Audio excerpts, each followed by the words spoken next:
नाम के दम पर आप लोग वोट मांग रहे हैं, तो आखिर फिर ये हिंदुत्व का एजेंडा इतना एग्रेसिवली चलाने के लिए जरूरत क्या है बिहार में? यही बिहार के लोग थे जो अखंड भारत का निर्माण किया था।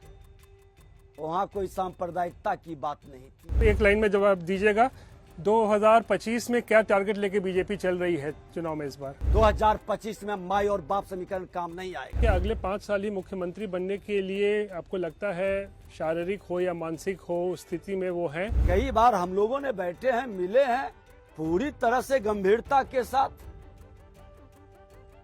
उनकी व्यवस्था चलती है। नमस्कार, आज तक देख रहे हैं आप और मैं हूं आपके साथ रोहित सिंह।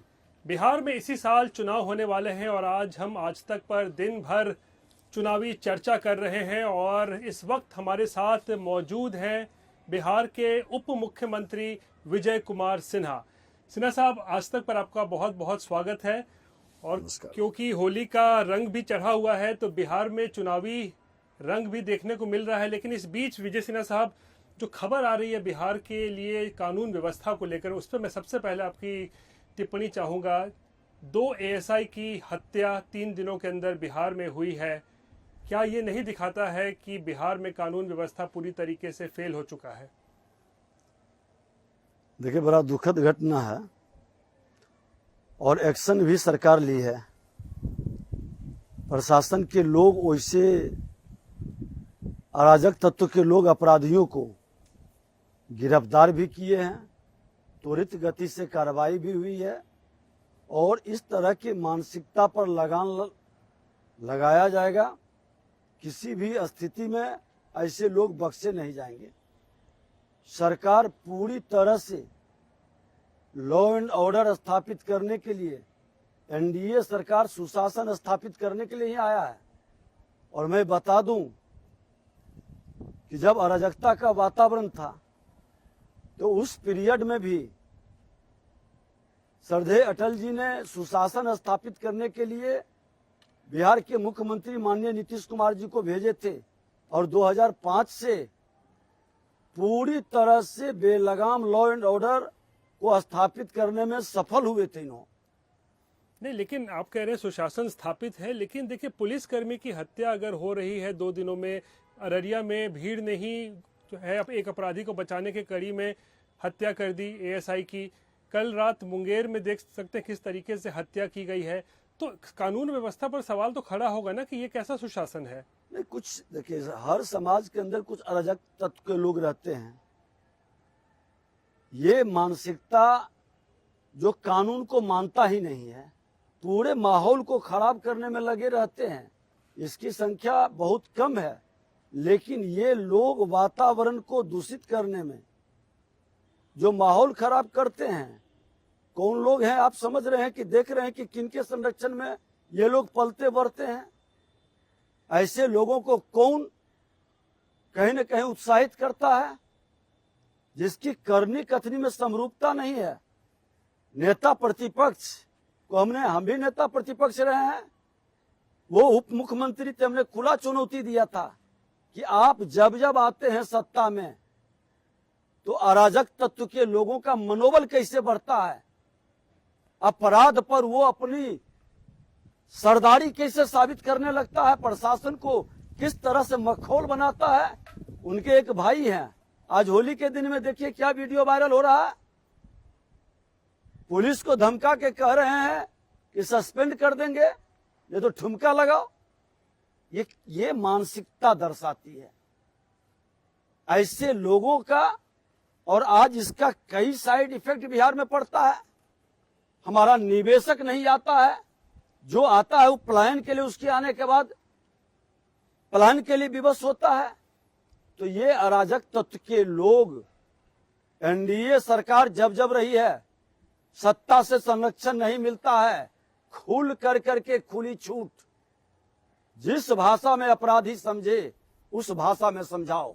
किस भाषा में समझाना चाहिए? जिस भाषा में अपराधी समझना चाहता है। 2005 में अपराधी को अपराधी की भाषा में प्रशासन ने समझा दिया था।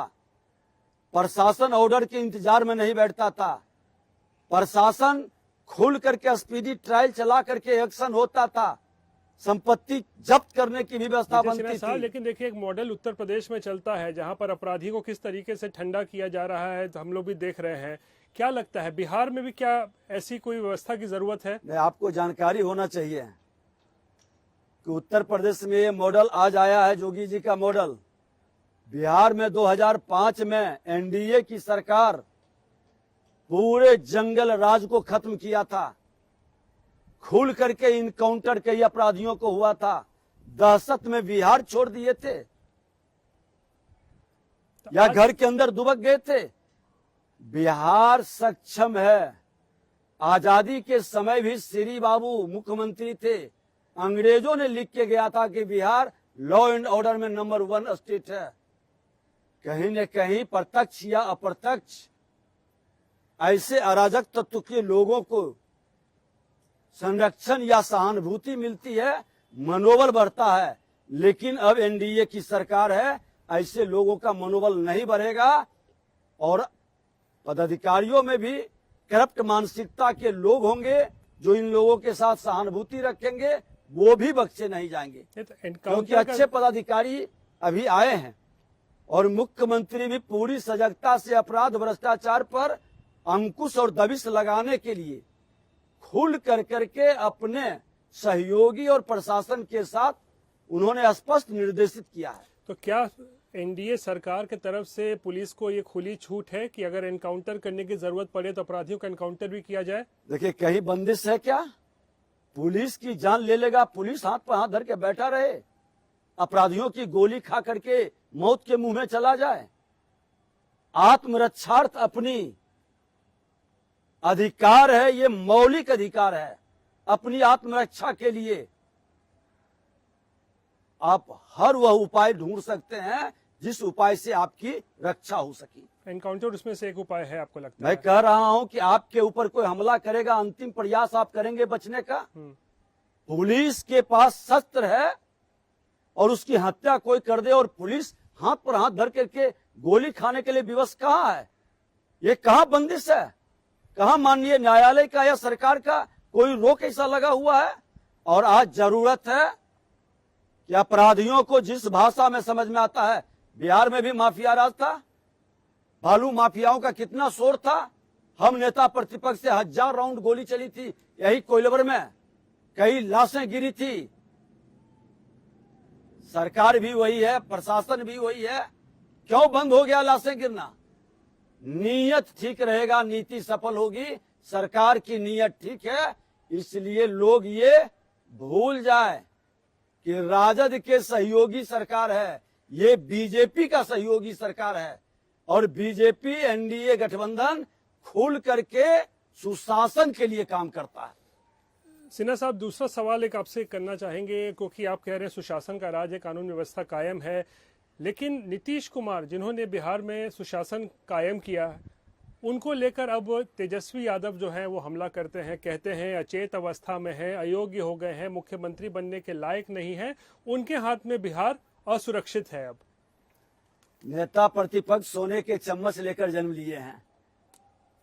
जमीन पर मेहनत करके आते तो इस तरह की भाषा नहीं बोलते।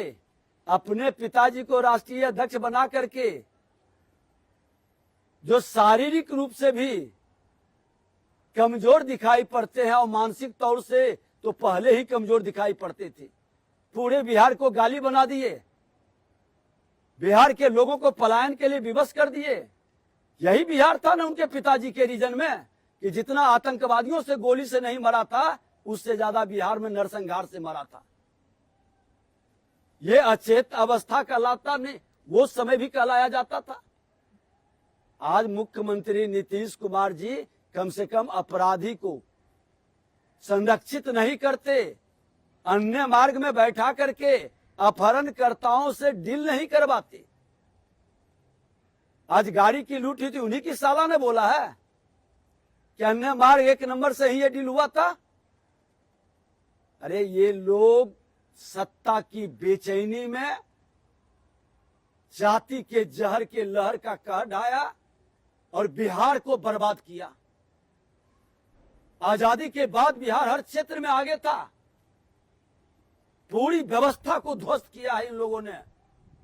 और ऐसे मानसिकता के लोग आज भी अपने जाति के जहर से बिहार के सामाजिक ताना बाना को तोड़ना चाहता है। आपको लगता है नीतीश कुमार अभी भी उस अवस्था में है कि अगले 5 साल बिहार चला सकते हैं? क्योंकि तेजस्वी यादव कहते हैं ऐसी स्थिति में वो नहीं है। मैं आपको जानकारी दूं कि मैं तो 1 वर्ष से इधर, और उसके पहले भी मैं मंत्री रहा हूं, विधानसभा का अध्यक्ष रहा हूं। मुख्यमंत्री जी का कई बार हम लोगों ने बैठे हैं, मिले हैं, पूरी तरह से गंभीरता के साथ उनकी व्यवस्था चलती है। उन्होंने इधर भी कहे थे कि पूरी तरह से अपराध या भ्रष्टाचार के कार्यों पर सख्ती रखें। आज उसी का परिणाम है कि हम आरा के और मुजफ्फरपुर के प्रभारी मंत्री हैं।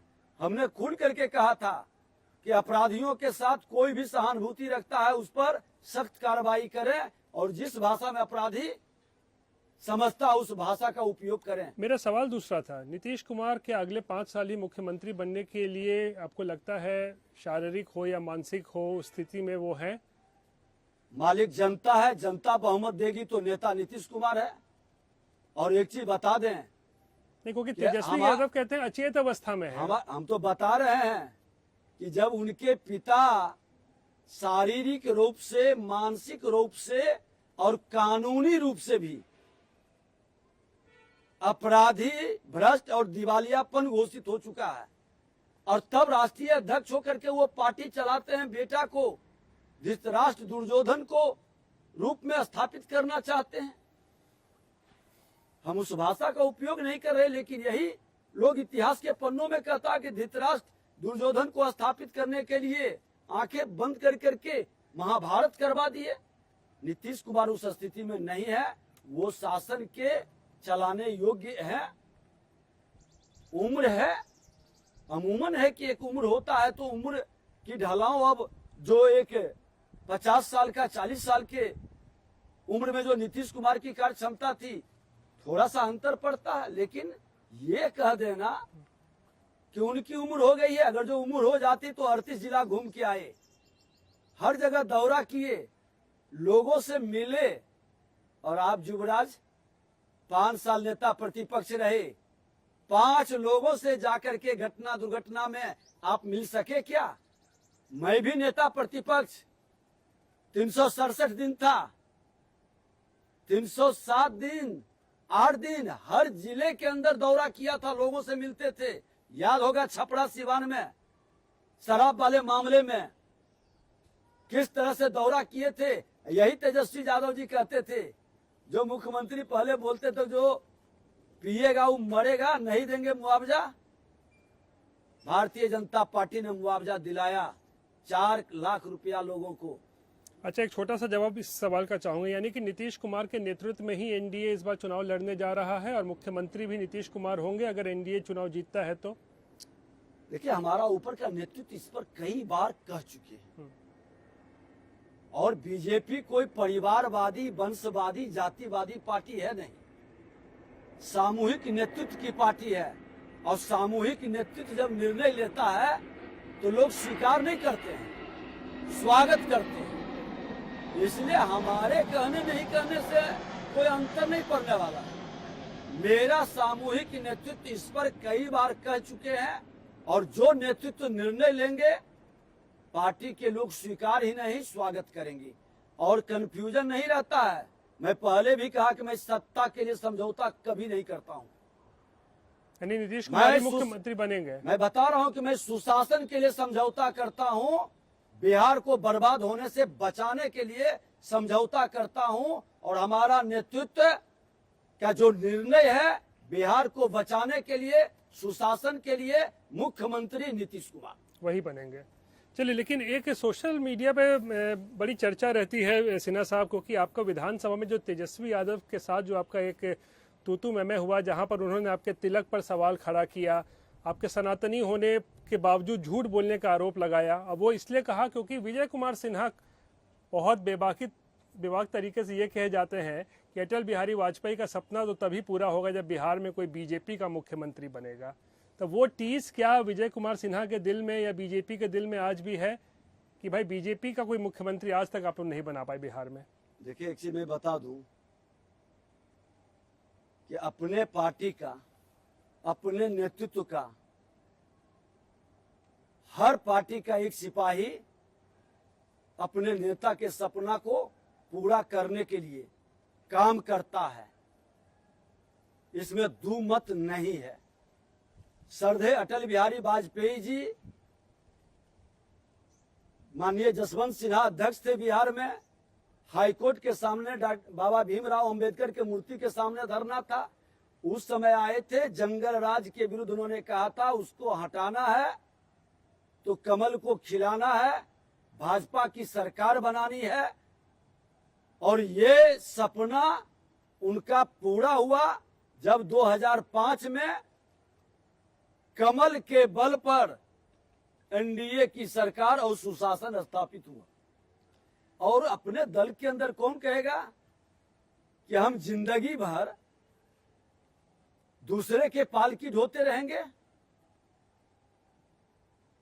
आज बीजेपी की सरकार बनी है केंद्र में, आज एनडीए की सरकार है बिहार में, मुख्यमंत्री नीतीश कुमार जी एनडीए के पार्ट रहे, उन्होंने साफ शब्दों में कहा कि मैं अब कभी नहीं जाऊंगा, ये जंगल राज वाले लोगों को हमने देख लिया, मौका दिया समाजवादी के पुत्र के नाम पर, लेकिन उन्होंने लूटने में लगा रहा। तो अब तो वो हमारे हैं, हम उनके हैं।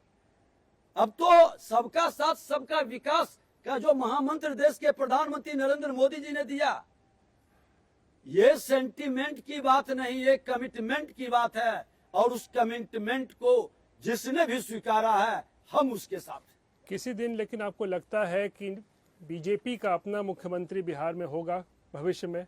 सपना कब किसका अपना होता है ये कोई जानता है?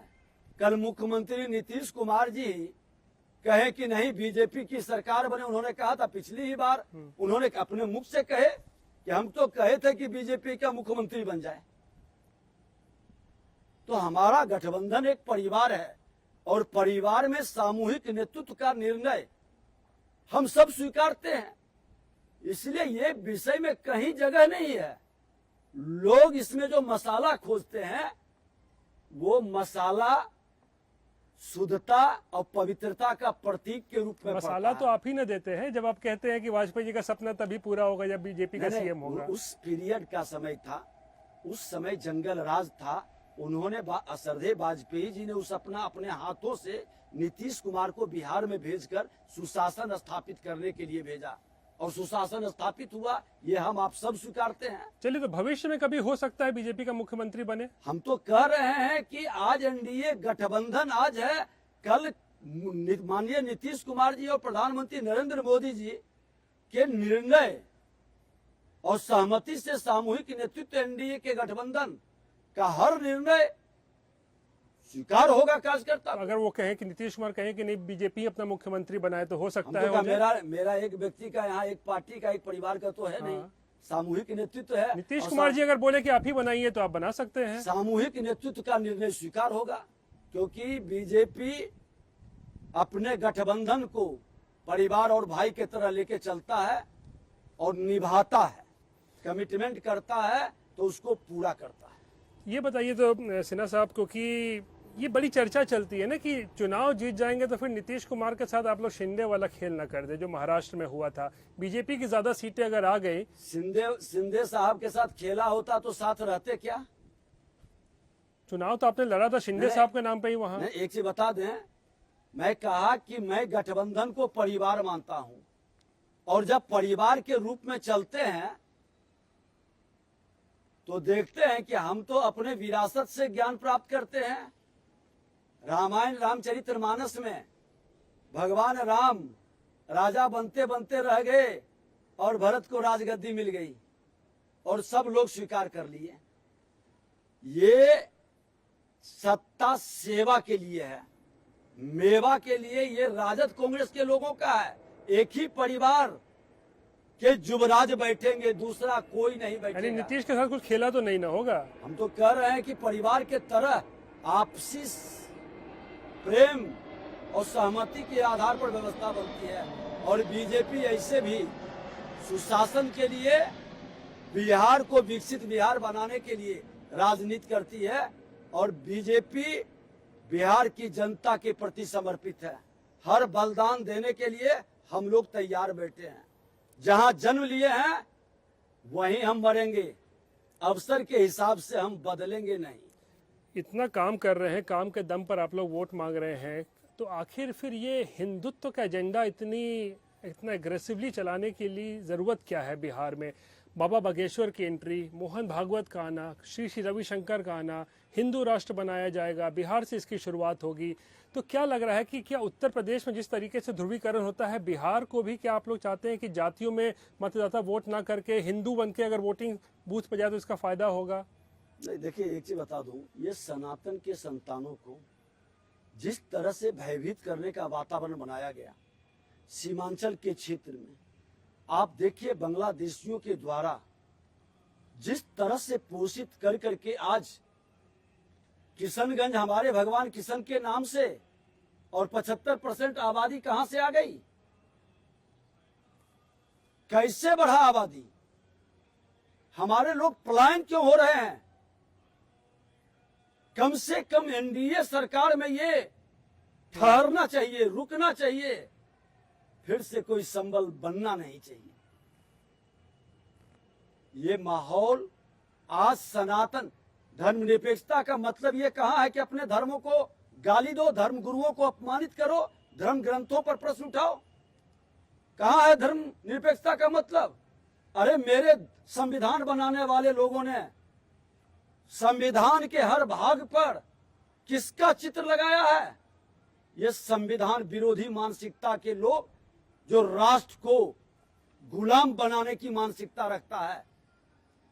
फंडामेंटल राइट पार्ट 3 पर भगवान राम, मां जानकी और लक्ष्मण जी का चित्र है।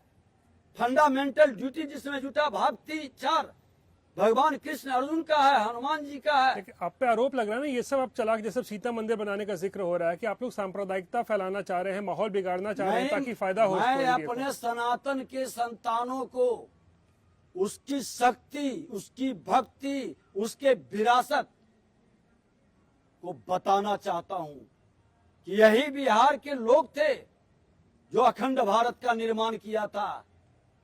वहां कोई सांप्रदायिकता की बात नहीं थी। ज्ञान विज्ञान का केंद्र बिंदु था, कई धर्मों का उद्गम स्थल था। हम बिहारी को गाली बना करके यहां पर गाली सुनता था और नहीं तो गोली खाता था। हमारा नौजवान पलायन कर करके हर स्टेट के अंदर चला गया। मैं उसको आकर्षित कर रहा हूं कि बिहार जग गया है अपनी विरासत को बढ़ाने के लिए। अपने कर्म योगी आकर के बिहार सजाए, विकसित बिहार बनाए। डरने की और पलायन करने की अब समय नहीं है। अब समय है मिल करके बिहार को विकसित बनाने की। आखिरी सवाल, तेजस्वी यादव कहते हैं कि एक 36 साल के युवा से पूरी की पूरी बीजेपी डरी हुई है। ये कौन सा युवा? 5 साल में 5 जगह विपक्ष की भूमिका जो नहीं निभाता हो, चार्टर्ड विमान पर बर्थडे मनाता हो, ये युवा वही है ना?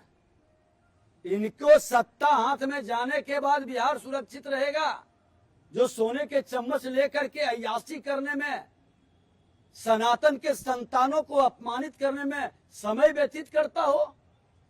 ये उप मुख्यमंत्री थे, इनके मंत्री, शिक्षा मंत्री रामचरितमानस पर प्रश्न उठाने में लगे थे। ये वही है युवा ने बिहार को गाली बनाने वाले ये लोग हैं। और मैं एक चीज बता दूं, अब तो मैं एग्रीकल्चर मिनिस्टर हूं। रोड में जितना था उतना हमने सेवा किया, काम किया। वहां भी लूटने वाले पर ये भी पथ निर्माण मंत्री थे, कलम नहीं चला। विजय सिन्हा ने उस तरह के भ्रष्ट मानसिकता के लोगों को रगड़ दिया, हिचके नहीं, और मुख्यमंत्री ने रोका भी नहीं। अब एग्रीकल्चर मिनिस्टर है तो एक चीज प्रकृति का सबसे बड़ा चमत्कार है कि जो बीज हम बोते हैं वो बीज सैकड़ों बीज के रूप में निकलता है। तो आरजेडी का बोया हुआ बीज जो अपराध, भ्रष्टाचार, हत्या, अपहरण, लूट, बलात्कार से सुसज्जित है, पोषित है, वही बीज आज भी बिहार को कलंकित कर रहा है। चलिए, छोटा सा सवाल, जवाब एक लाइन में जवाब दीजिएगा। 2025 में क्या टारगेट लेके बीजेपी चल रही है चुनाव में इस बार? 10 का। 2010 में एनडीए